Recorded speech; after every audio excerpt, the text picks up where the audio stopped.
ময়মনসিংহের গফরগাঁওয়ে সাবেক প্রধানমন্ত্রী ও বিএনপি চেয়ারপারসন বেগম খালেদা জিয়ার রুহের মাগফিরাত কামনায় দোয়া ও মিলাদ মাহফিল অনুষ্ঠিত হয়েছে। উপজেলার ৬ নম্বর রাওনা ইউনিয়নের ৮ নম্বর ওয়ার্ড বিএনপির উদ্যোগে আয়োজিত এই কর্মসূচিতে স্থানীয় নেতাকর্মী সহ বিপুল সংখ্যক নারী ভোটার অংশগ্রহণ করেন। ধর্মীয় ভাবগাম্ভীর্যের মধ্য দিয়ে আয়োজিত অনুষ্ঠানে প্রয়াত নেত্রীর আত্মার শান্তি কামনায় বিশেষ মনোজাত করা হয়। মনিরুজ্জামানের প্রতিবেদনে দেখুন বিস্তারিত। ময়মনসিংহের গফরগাঁওয়ে বিএনপি চেয়ারপারসন ও 3 বারের সাবেক প্রধানমন্ত্রী বেগম খালেদা জিয়ার আত্মার মাগফিরাত কামনায় এক দোয়া এবং মিলাদ মাহফিল অনুষ্ঠিত হয়েছে।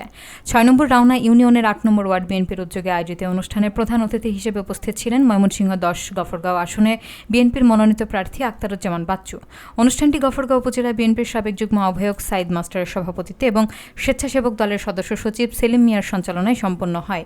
কোরআন তেলাওয়াতের মাধ্যমে সূচিত এই অনুষ্ঠানে বিশেষ অতিথি হিসেবে উপস্থিত ছিলেন উপজেলা বিএনপির সাবেক যুগ্ম আহ্বায়ক শাহ আবদুল্লাহ আল মামুন, স্বেচ্ছাসেবক দলের আহ্বায়ক মীর মনন, ছাত্রদল সভাপতি মোক্তার হোসেন, শ্রমিক দল সভাপতি গফুর মিয়া এবং ময়মনসিংহ দক্ষিণ জেলা তারেক রহমান যুব পরিষদের সভাপতি হাজী আব্দুল আজিজ।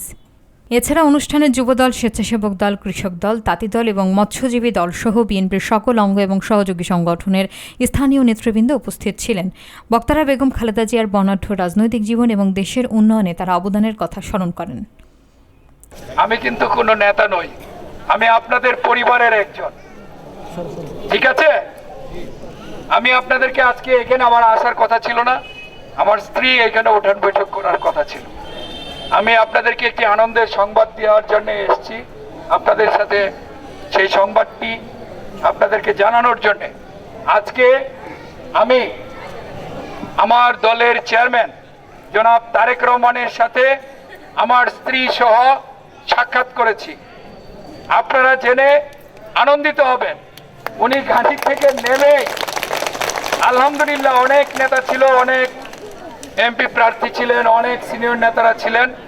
আপনারা জেনে আনন্দিত হবেন, আপনাদের ভাইকে গাড়ি থেকে নেমেই প্রথম হাতটি বাড়িয়ে উনি জিজ্ঞেস করে করমর্দন করে জিজ্ঞেস করেছেন, বাচ্চু কেমন আছো? আলহামদুলিল্লাহ সবার মধ্যে সবাইকে অবাক করে দিয়ে আপনাদের ভাইয়ের সাথে উনি দীর্ঘক্ষণ কথা বলেছেন।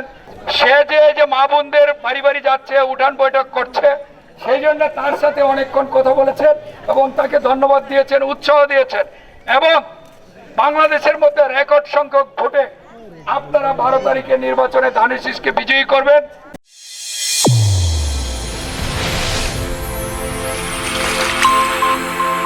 চ্যানেল A1 হৃদয়ের স্পন্দন।